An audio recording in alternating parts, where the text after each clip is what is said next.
Yo les boys, c'est Grumpy Dave. Aujourd'hui, ça va être une vidéo en deux étapes.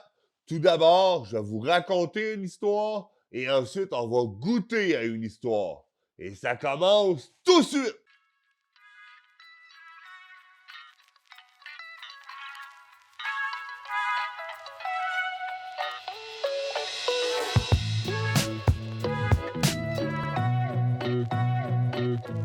Le Québec est en ce moment en effervescence. Tous les patenteux, amateurs et artisans sont en train de faire les sucres. Pourquoi? Parce que c'est le temps des sucres. Le Québec, mais aussi une partie de l'Ontario puis des États-Unis. Pourquoi c'est concentré dans ces régions-là? Parce que les conditions y sont réunies. Mais dis-moi, c'est quoi les conditions, Grumpy? Les conditions sont au nombre de 3. Il faut avoir des érables rouges et ou des érables à sucre. Pourquoi? Parce que leur sève est déjà sucrée. Pas énormément, mais juste un peu plus que l'eau de ton robinet. Il faut aussi que ça gèle la nuit, mais qu'il fasse chaud le jour. Pourquoi? Parce que c'est ce mécanisme-là qui va faire en sorte que la sève va circuler abondamment dans l'arbre. Et la troisième et dernière condition, c'est d'avoir du temps. Surtout quand tu fais ça juste comme passe-temps. Si je parle du temps, c'est parce que c'est primordial. Les gens pensent souvent, hey, c'est facile de faire une canne de sirop, c'est facile, il n'y a pas de problème, tu n'as même pas besoin de t'en occuper. C'est faux! Et pourquoi?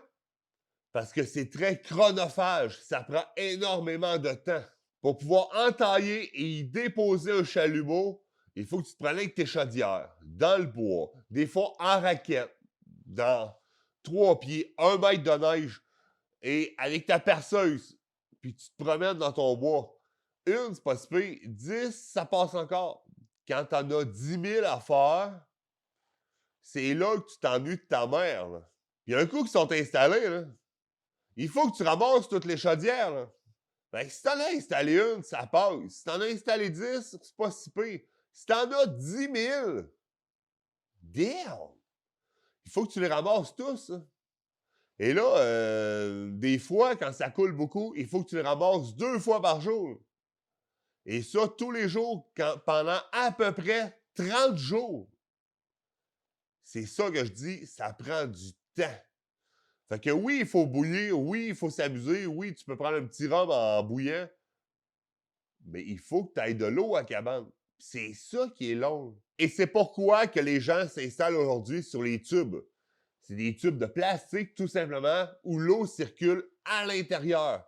Et là, tu peux avoir à gravité, pas gravité, tu peux avoir avec une pompe qui aspire, donc à vacuum. Tu peux avoir un paquet d'affaires. Notamment, mon ami Alain, l'an passé, dans la vidéo, là, ben lui, c'est tout à vacuum. Fait il aspire ses lignes. J'ai pas tout à fait les mêmes tuyaux. Je pense que c'est les tuyaux plus gros qu'il utilise. Mais c'est pas grave, le principe est le même. Ça amène l'eau partout de ton terrain, là, de chacun de tes arbres, à tout, à cabane, directement. Fait que oui, tu peux avoir des fuites et tout. Fait que là, il faut que tu les répares, puis ça tombe à être un petit peu plus chronophage. Mais tu n'as pas besoin de ramasser chacune des chaudières comme à l'ancienne. À une certaine époque, ils se prenaient même avec des chevaux dans leur érablière pour ramasser l'eau d'érable. Aujourd'hui, c'est avec des machines et tout. Là. C'est sûr que ça fait plus poétique avec des chevaux, mais ça reste que c'est très chronophage. Fait que là, l'eau est acheminée mécaniquement à la cabane. Il reste qu'à bouillir. Et c'est ça qui est plaisant. Là, je vous l'ai dit, je suis un amateur. Et c'est en tant qu'amateur que je te dis qu'il y a un petit calcul simple à faire. Il faut, en moyenne, 40 litres d'eau d'érable pour faire 1 litre de sirop. Il y en a qui vont dire, ouais, mais des fois, ça va m'en prendre 60. Il y en a d'autres qui vont dire, ouais, mais des fois, ça m'en prend 35. Il y a la règle du pouce, là. N'importe qui s'entend pour dire que le calcul très rapide, c'est 40 pour 1. Fait que si tu as ramassé 40 litres d'eau, c'est 1 litre de sirop que tu es capable d'aller chercher. Si c'est 40 piscines olympiques, c'est une piscine olympique de sirop que tu vas aller chercher. C'est sûr que si tu entailles juste un érable, donc tu t'ajoutes une chaudière, tu perces ton érable, merci, bonsoir, et que tu te ramasses 1 litre d'eau par jour, ça va être long pour avoir ton sirop. ben, que tu le mettes sur tes crêpes ou tes gaufres le matin, tu vas être fier parce que c'est toi qui l'as fait. Mais ça se peut que ça soit très long. Là. Mais c'est ça le plaisir des sucres. Quand tu es un amateur, artisan, puis que tu as du temps, tu peux t'amuser, puis tu peux être très fier de ce que tu fais. C'est vraiment nice. Puis là, pour bouillir, tu as plusieurs choix. Écoute, il y en a qui disent tu peux faire ça dans la maison, en dessous de ta hotte de cuisine. Moi, je te le conseille pas. Oui, ça va évaporer ton eau. Tu sais, pour faire des pâtes, c'est pas si pire. Mais tu laisserais pas un chaudron pendant 12 heures bouillir chez vous. Là. À un moment donné, ta maison se remplirait quand même de vapeur d'eau. Puis c'est pas ça que tu veux. Puis en plus, la vapeur d'eau d'érable contient du sucre à l'intérieur. Minime, mais il y a du sucre.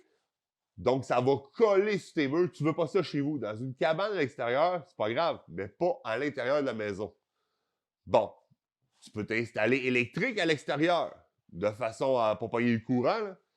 Tu peux bouillir aussi sur un brûleur à propane. Moi, c'est ce que je fais. J'ai sorti mon brûleur à propane qui me sert à faire mes conserves et à bouillir mon blé d'Inde.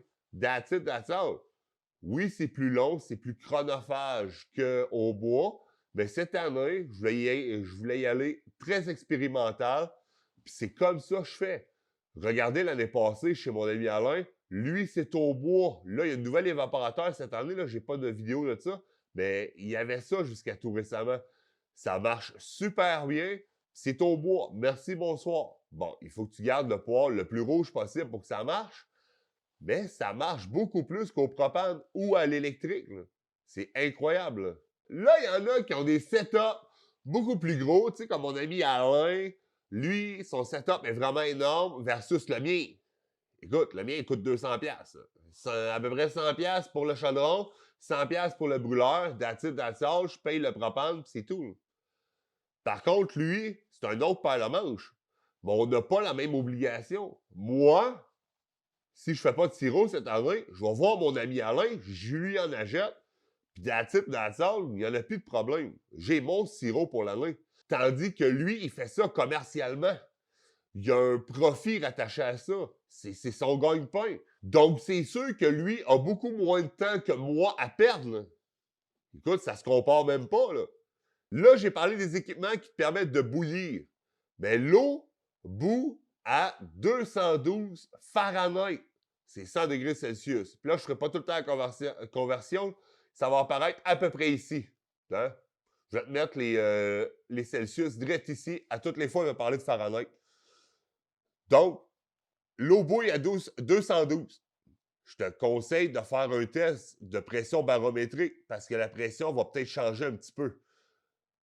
Mais ce qu'il faut que tu retiennes, c'est qu'à 219,2 Fahrenheit, ton sirop est prêt. Mais qu'est-ce qui se passe si tu bois plus longtemps? Ben à 230 Fahrenheit, tu peux faire de la tire sur la neige. Tu sais, ce qu'on voit dans les films, que les enfants, là, ils roulent avec des bâtons sur la neige puis ils mangent du sirop d'érable, ben ça, c'est de la tire sur la neige. Si tu bouges jusqu'à 237,4 Fahrenheit, là, tu vas avoir de la tire d'érable. C'est la même tire, sauf que là, elle va se conserver sans cristalliser dans un bocal. Et tu vas pouvoir aller prendre une petite cuillère le soir en écoutant la télé, puis têter ça tranquillement, pas vite. C'est incroyablement bon. Et si jamais tu bouges jusqu'à 253,9, quasiment 254 Fahrenheit, tu peux aller faire du sucre granuleux. Ça, c'est du sucre d'érable.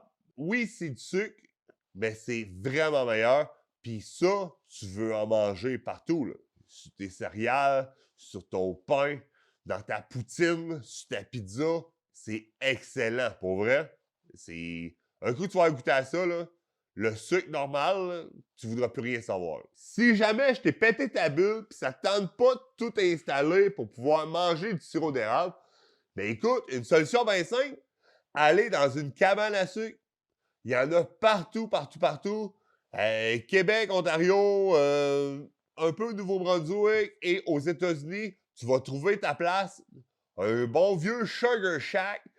Tu vas être capable de manger des produits de l'érable. Écoute, c'est vraiment bon. Ils ont tout un menu différent. Il y en a qui ont des mini-fermes. Il y en a que tu vas... ils ont même des trains. Un parcours avec des mini-trains. Écoute, il y a de tout. Fait que choisis-la, va te gâter, il n'y en a pas de problème. Shout-out notamment au village québécois d'antan, où là, tu peux même faire un tour de calèche avant ou après ton repas. C'est vraiment cool. Il y a même des cabanes à sucre qui vont avoir un band live pour pouvoir écouter de la musique traditionnelle. Il y a de tout. Fait que magazine, va voir, puis à 16 ans plusieurs, il n'y en a pas de problème. Là. Il y a autre stress avec ça. Mais si jamais tu veux rester dans le confort de ton foyer, sache qu'il existe quelque chose de très bien. C'est ça qu'on découvre aujourd'hui. Sur le site Dans ma cabane, tu peux commander tes produits de l'érable. Comment ça marche? Ben, c'est en partenariat avec une quinzaine d'érablières qui ont tout un menu différent. Donc, tu vas pouvoir commander ce que tu veux. Il y a plusieurs formules, 1, 2, 4, 8. Entreprise, fait que si t'es gestionnaire d'entreprise, tu as 300 employés, c'est sûr qu'ils sont capables de te faire de quoi. L'important, c'est de savoir que là, j'ai commandé une boîte à 2 pour que Mme Grumpy puisse aussi me donner ses avis là-dessus. Et c'est livré à ton métro le plus proche. Donc, je suis allé chercher ça et on va découvrir ensemble qu'est-ce qui se passe dans la boîte. Regarde ça. Et on ouvre ça tout de suite.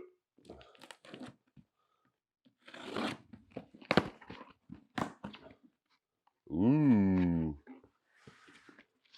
OK. Il y a les instructions, même un coloriage. Hey, that's it. J'adore ça. Moi, je suis très, très, très sensible au marketing. Là. Avec toutes les instructions de savoir comment les faire cuire et tout, les ingrédients. Je déballe et je mets tout ça sur l'îlot et on y goûte. Le packaging est vraiment fou. Check ça. Ma cabane à la maison, partout. J'ai du sirop en poche. Ça commence dans une canne de sirop, mais là, en poche, c'est de plus en plus populaire. Ça fait un job. Ma cabane, ma cabane, ma cabane. Des bâtons, peut-être pour de la tire, probablement. Du pain. Des petits plats. Oh, oreille de Chris, je me fais scoop. Mais ouais, on teste ça. Mais là, par quoi je commence? J'ai aucune idée. Le branding est incroyable. Écoute, je vais avec les plats en aluminium. Pourquoi? Parce que j'ai l'impression que ça doit être réchauffé. Puis là, c'est moi qui l'ai commandé, mais j'ai pas checké ce qu'il y avait au menu. Fait que c'est vraiment de la découverte. Je suis... Merci, bonsoir. Premier plat, il est marqué S4. Oh! S pour saucisse! Des belles saucisses à déjeuner comme on les aime. J'adore ça. Puis Madame Grumpy aussi en raffole. Fait que j'ai hâte qu'elle y goûte pour me dire qu'est-ce qu'elle en pense. C'est elle la spécialiste. Deuxième plan d'aluminium. 0,4. 0,4. Oh! Ça doit être des œufs! That's it. Des œufs commerciaux. Mais c'est des œufs. Dans les érablières, des fois, ils vont te faire des œufs minutes, là. Fait que si t'es veux sur le plat tourner ou whatever, ils vont te les faire. Mais, tu sais, plus souvent qu'autrement, quand il débarque 300 personnes d'une érablière pour manger en dedans d'une heure, ça va être des œufs faits dans des gros plats, coupés, merci, bonsoir. Ils sont incroyablement bons. Mais c'est fait pour être vite, vite, vite, vite, vite, vite. Oreille de Chris, c'est populaire, t'en trouves en épicerie avec une petite frette. C'est très, très bon également parce que ça amène un petit goût salé. Dans les cabanes à sucre, c'est typique. Tu peux même les manger chaudes, froides, avec ou sans sirop d'érable. C'est juste très, très bon. Il y a des petites enveloppes ici. J'ai aucune idée. On ouvre ça. Oh! Des crêpes soufflées. Ça, là, c'est incroyablement bon. Là.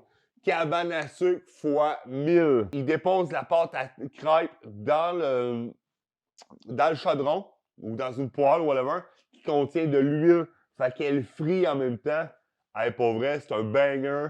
Je suis vraiment content de manger ça. Là. Dans les petits plats, les meilleurs onguents, est-ce que ça va être quelque chose qui va être incroyablement bon? Oh! Des crotons! Ma chérie va aimer ça. Croton, c'est fait avec du porc. Merci, bonsoir. Tu tartines ça sur du pain. C'est un autre banger. Fait que ça, on va garder ça froid, tout simplement.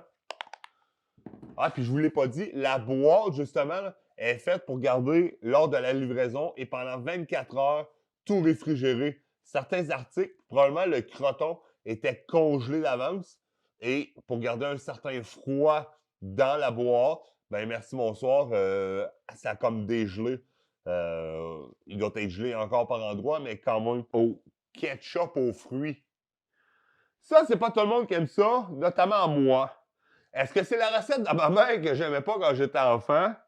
Peut-être. Écoute, je vais y goûter par contre à celle-là.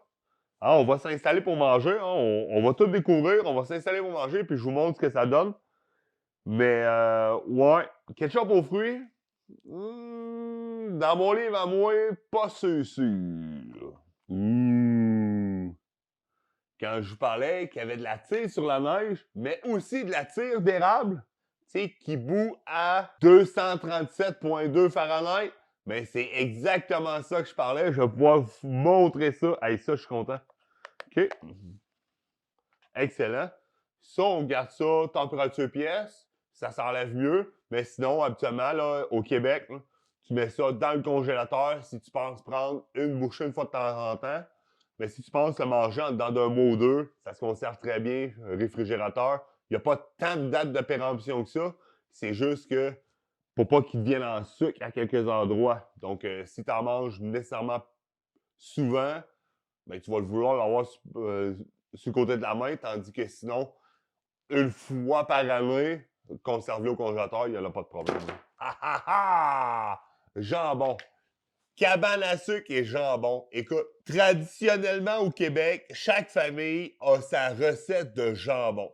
Il y en a qui vont faire cuire ça des heures avec de la bière. Il y en a qui vont faire cuire ça des heures en le faisant fumer également à chaud. Écoute, toutes les recettes sont bonnes. Tu peux manger ça chaud, froid, n'importe comment. Moi, je mange ça froid, mais l'enfant va le préférer chaud. Fait que je vais lui faire revenir dans une poêle, puis là, ça va être incroyable. Pour vrai, that's it. C'est vraiment cool qu'il ait pensé à ça. Ouh! C'est des betteraves. Ça, c'est incroyable. Tu peux les avoir sucrées, salées. Tu peux les avoir pas de goût, en fait.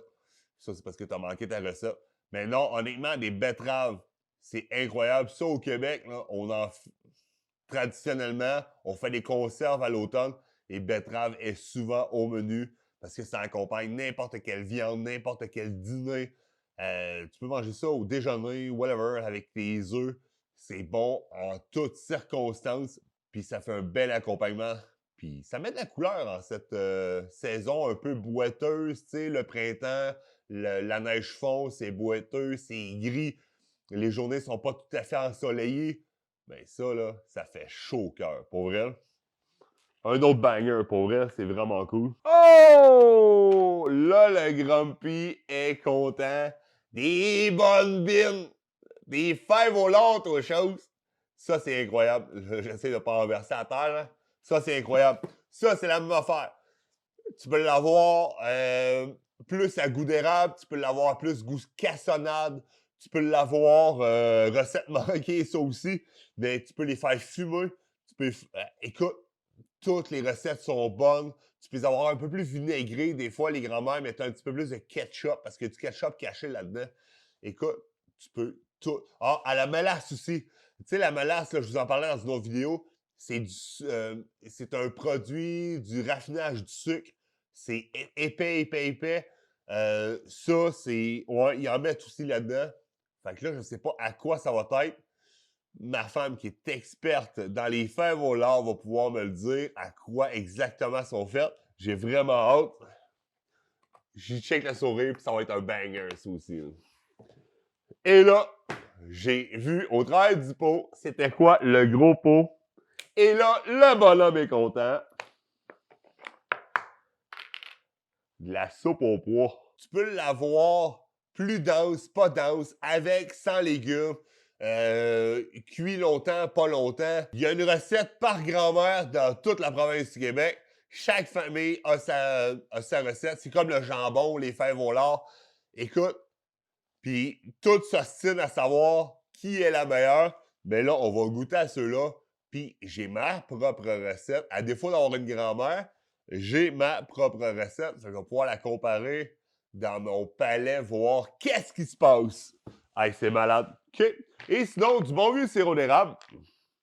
C'est vraiment cool parce qu'à l'arrière, il marque que là, ça va être du sirop d'érable doré. Donc, un goût délicat. Tu peux avoir l'ambré, le foncé, puis le very strong, le very dark, qui est le très foncé.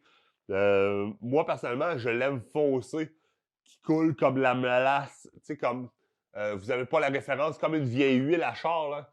Tu sais, tu fais ton changement d'huile, l'huile très, très, très épaisse. Moi, j'aime mon sirop comme ça. Lui va être liquide, c'est pas grave, c'est bon. C'est tasty pareil. Mais ouais, ils donnent l'option. Je sais pas si lors de la commande, j'aurais pu choisir, mais j'aurais aimé essayer leur très foncé, voir qu'est-ce qu'il y en a. Donc, je fais tout réchauffer et je vous montre ce que ça donne et j'y goûte. Tout est cuit ou presque. Check ça comment ça a de l'air bon. Les crêpes, on les a gardées froides. C'est juste pour vous montrer dans l'assiette. Les œufs, les saucisses. Moi, mon jambon, il est froid. Là, les petits pains, c'est pas parce que c'est pas bon, c'est juste que ceux-là sont moins bons qu'un bon pain maison. Donc, that's it. Le sirop, les fèves au lard, ketchup, betterave, croton, la soupe au pois. Même chose. On va enlever les crêpes. On va les faire chauffer après la dégustation. Soupe au pois. OK. La mienne est un petit peu plus salée. Fait que je suis un petit peu plus dépaysé. Il y a des grains pas tout à fait cuits, mais c'est le fun, ça donne du croustillant sous la dent. Même chose que les morceaux de carottes. Ouais, c'est bon. Fais voilà maintenant. Traditionnellement, dans une cabane à sucre, ils vont échapper le sirop d'érable dans la marmite. Là, ceux-là, ça goûte un peu plus la mélasse. C'est sucré, mais pas comme le sirop. C'est différent. C'est pas vinaigré comme s'il y avait du ketchup dedans. Fait que je dirais vraiment que c'est de la mélasse, mais ouais, pas mes préférés, mais ça fait un job. Si vous voulez l'essayer chez vous, vous ne serez pas déçus. Là. Je vais goûter au ketchup maison maintenant. OK. On dit que les goûts changent. Fait que c'est-tu mon goût qui a changé depuis que j'ai 7 ans versus aujourd'hui? Ou c'est la recette qui est meilleure? Je parlerai pas en mal de ma mère, mais j'aime le ketchup aux fruits. Je peux vous affirmer ça ici, maintenant, en 2024. Fait que ça, c'est réglé. Nouvelle page de ma vie. On goûte aux œufs. C'est fait en grosse batch. Est-ce que ça goûte les œufs quand même? Incroyable. Le jambon, avec un peu de sirop, ça a été incroyable. Mais je ne vais pas l'ouvrir tout de suite, je vais garder pour le dessert. Saucisse, j'adore. À date, je suis pas déçu. Croton, oh, ça, je suis surpris, hein? Croton, habituellement, c'est très gras. Et là, ils sont très, très, très légers. Dans un repas de cabane à sucre où on mange beaucoup trop sucré, trop gras, trop tout, c'est vraiment rafraîchissant. J'aime ça. OK. Mais écoutez, je mange mon repas, bien tranquillos, en tête à tête avec ma chérie. Puis, on fait nos conclusions. Puis, je vous montre les crêpes ensuite. Ah, et la tire, c'est sûr. Bon appétit tout le monde. Je vous reviens tout de suite. Là, on est rendu au dessert, mais je vous avoue que le repas était vraiment bon. J'ai oublié de goûter aux betteraves devant vous, mais je te le dis, là, incroyable. Des betteraves vinaigrées comme je les aime, c'est fou raide, pour vrai. Souvent, je trouve que c'est pas assez vinaigré, justement. Et là, était juste à point. Pour vrai, j'ai le bide plein. J'ai pris même plusieurs minutes entre le repas et le dessert pour justement décanter tout ça. Et une autre chose, quand tu fais du sirop d'érable, tu as le droit à une pause de sucrier. C'est bien simple, tu as besoin de rhum, puis du réduit. Du réduit, c'est quoi? C'est l'eau d'érable qui a été bouillie longtemps, et là, elle n'est pas tout à fait sirop, mais elle n'est plus eau d'érable. Elle est entre deux. Puis des fois, elle va être plus sucrée, des fois moins sucrée. Ça dépend à quel moment tu fais ta petite passe de sucrier. Mais moi, c'est là que ça se passe. Fait que ça va aider, une petite boisson chaude, c'est comme un thé à la fin de repas, ça va décanter tout ça, ça va aider. Donc, je vous montre ça. Là, capotez pas avec ça, c'est normal, ça n'a pas été filtré, c'est pris directement dans la cuve. Mais avec un petit rhum, c'est parfait, parfait, parfait. Pas besoin d'en mettre beaucoup, juste assez pour que ça goûte. Bien entendu, les enfants, c'est pas pour vous autres. Et c'est le privilège de bouillir. Traditionnellement, on bouillait toute la nuit. Donc, c'était comme un petit réconfort en fin de veillée pour nous aider. Ou pour remercier les gens qui venaient ramasser les chaudières d'eau. Parce que c'est un travail excessivement long, comme je vous disais tantôt. Donc, un petit rhum à la fin. Certains vont préférer le gin en passant. Tout simplement, moi, je vais avec du rhum. C'est incroyable. Incroyable, incroyable. Donc là, je passe au sirop. Les crêpes, je les ai faites réchauffer au micro-ondes. J'aurais peut-être dû... Oh! Hey, check ça. J'aurais peut-être dû directement au four pour leur garder la saveur croustillante, l'état croustillant. Mais, ben quand même.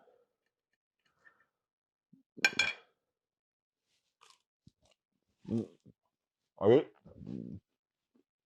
C'est aussi bon, hein. Il n'y a pas de problème. Wow. OK. J'adore. Pendant que la caméra vire, la tire. Je vais vous montrer ça, chat. Je vais vous montrer ça, gang. Regardez ça. Hey, c'est de toute beauté. That's it. Miam.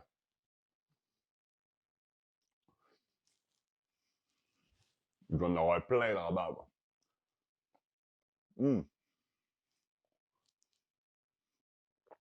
On dirait un bonbon mou qui fond dans la bouche. Sucré, mais pas trop. Ouais. Avec ça, ça goûte un peu les réunions familiales, les parties de famille. Ouais, l'entraide, la communauté. Un goût très savoureux. Je suis vraiment content. Ouais, dans ma cabane. En tout cas, c'est vraiment cool. Je vous remercie tout le monde pour la vidéo. J'espère que vous avez apprécié. Écoutez, gros shout-out à mon ami Jung, qui est en Australie présentement, qui va écouter la vidéo. Gros love. J'espère que la vidéo va t'avoir donné le goût de venir visiter le Québec ou n'importe qui d'où vous venez. Et on se dit à la semaine prochaine pour une autre vidéo. Et d'ici là, n'oublie pas la chose la plus importante. Vous êtes incroyables!